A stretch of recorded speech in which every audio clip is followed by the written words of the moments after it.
आप क्या कहना चाहते हैं? दास काले बाबू महाराज जी से 2 साल से जुड़ा हुआ है और आता है उनके साथ भी आते हैं प्रतिमा।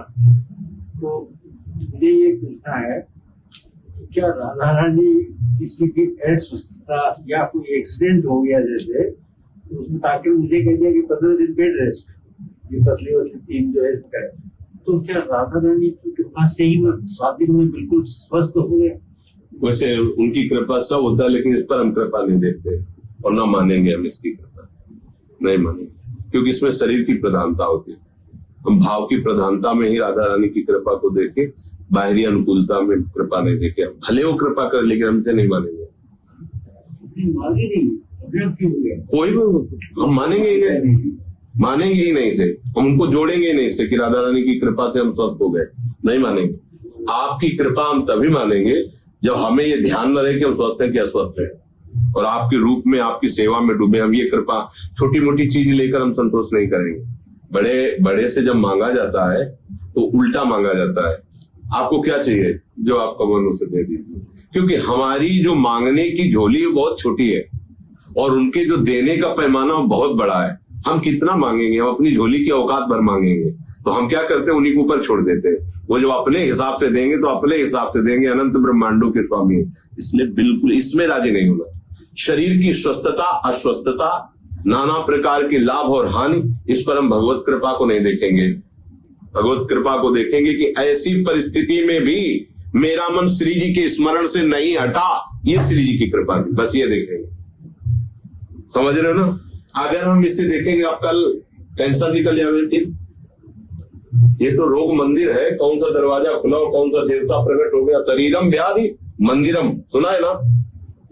अब एक देवता पर्दा के अंदर हो गया, अभी पर्दा हटे दूसरा देवता निकल है, तो आप सोचोगे अब राधा रानी की कृपा कम हो गई क्या? अगर हम नाश्वर वस्तु व्यक्ति स्थान से राधा रानी की कृपा को तोलेंगे तो फिर गलत हो जाएगा। इसे हम मान्यता ही नहीं देंगे। शरणागत है शरीर उनका, उन्होंने बचा लिया है, उनका काम है, तो आपकी क्या मान्यता है? हम तो तब मानेंगे ना जब 8 पहर हमारे नेत्रों में बसी रहे, हमारी स्मृति में बसी रहे, बस दूसरी कोई कृपा नहीं चाहिए। अभी शरीर पूरा हो जाए, अभी महान कष्ट हो जाए और हमारे चिंतन में किशोरी जो विराजमान हो, कष्ट क्या उखाड़ लेगा? हर समय हम परमानंद में मगन रहेंगे, समझ रहेगा? तो आपके ऊपर किशोरी जी ने कृपा की, आपकी पसली ठीक कर दी, तो हमारे ऊपर अकृपा की, दोनों किडनी फेल कर दी। रोज डायलिसिस, 17 दिन डायलिसिस होता है। देखो, इन बातों से अगर हम कृपा को तोलेंगे तो कमजोर हो जाएगा सिद्धांत कमजोर, फिर मतलब निर्णय नहीं निकल पाएगा। भाई जी हनुमान प्रसाद पोद्दार जी, जिनके सामने नित्य लीला चलती थी, ऐसा भयंकर कैंसर पेट में कि ओट से पानी भी जाना मुश्किल था, तो राधा रानी उनसे रूठी थी क्या? समझना पड़ेगा। अगर आप नाशवान वस्तु व्यक्ति स्थान से कृपा को तोलोगे तो सिद्धांत आप नहीं समझ पाओगे। शरीर उनका है, जैसे रखते हैं, उनको समर्पित है, तो आप कृपा क्या समझते? कृपा ये समझते हैं कि हर समय उनमें डूबे। राधिका रति निकुंज मंडली तत्त तत्त रंग में विराजता। कैसी भी परिस्थिति हो, लेकिन भगवत विस्मरण नहीं हुआ, अब हाथ उठा कह सकते हैं हमारे ऊपर बड़ी कृपा है। कैसी भी भयंकर पीड़ा की स्थिति है, सामने मंद मुस्कुराते हुए युगल सरकार, उनकी स्मृति बलिहार है, ये है कृपा।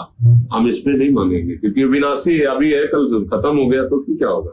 इस भी कृपा को तोल देंगे तो गलत हो जाएगा। समझ रहे ना? अच्छा, एक चीज, क्या पूर्व जन्म के जो वो है संस्कार, सुख दुख जो हमें मिलते हैं, ये एक्सीडेंट होता है, ये बीमारी बड़ी बड़ी आ जाती है, तो क्या इसका संबंध पूर्व जन्म के कुछ किए हुए कर्म से है? अनंत जन्मों का संस्कार कर्म भंडार रखा हुआ, उसे कहते हैं संचित कर्म। इस जन्म में जो हम कर्म कर रहे हैं उसे कहते हैं क्रियमाण कर्म, और इस शरीर का जो निर्माण हुआ है उसे कहते हैं प्रारब्ध कर्म। उस संचित कर्म से कुछ निकाल के हमारे शुभ अशुभ मिश्रित करके हमारा ढांचा बन गया। जब जिस अवस्था में जो होना है वो जन्म के पहले निश्चित हो गया है, समझ गए? अब जन्म के बाद कृपा से हम भजन में लगे, तो भजन का लक्ष्य बना भगवान की प्राप्ति। अगर हमारा भजन का लक्ष्य बन जाए प्रारब्ध को मिटाना, तो मिट जाएगा, लेकिन भक्ति का रंग नहीं चढ़ेगा। भजन में इतनी सामर्थ्य है। एक बार एक संत भगवान गिरिराज जी की परिक्रमा लगाते थे और 100 गोपाल शास्त्र नाम का रोज पाठ करते थे, 100।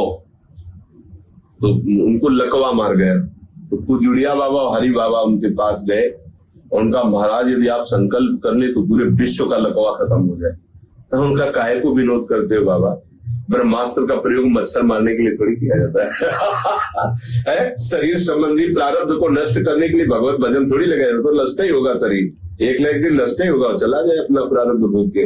इसका फल है श्री प्रियालाल से प्रेम होगा, समझ रहे ना? निश्चित ये शरीर रचने के पहले ही पूर्व कर्मों का संयोग से ये ऐसे निकाला गया है।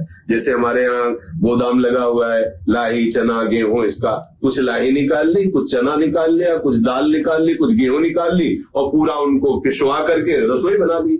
तेल में पूड़ियां पका ली, चना में बेसन के लड्डू बना दिए, आटे की रोटी बन गई, दाल बना लिया, पूरी रसोई तैयार। ऐसे ही पूरी रसोई तैयार हुई शुभ अशुभ कर्मों के मिश्रण से, बहुत जन्मों की कर्मों। ये नहीं कि आप ये इसको भोग लेंगे तो खत्म हो गए, पूरा गोदाम जमा है। अब जब हम प्रभु के शरणागत हुए तो उस गोदाम में आग लगा दी जाती है, समझ गए? आगे जो कर्म बन रहे हैं उन्हें गोदाम में जमा नहीं किया जाता, उनको वही नष्ट कर दिया गया। अब जो शरीर के भोग है वो आराम से भगवत तत्व का अनुभव करके भगवत भजन के प्रभाव से सहते हुए, दुख सुख को सहते हुए पार हो गया, खेल खत्म।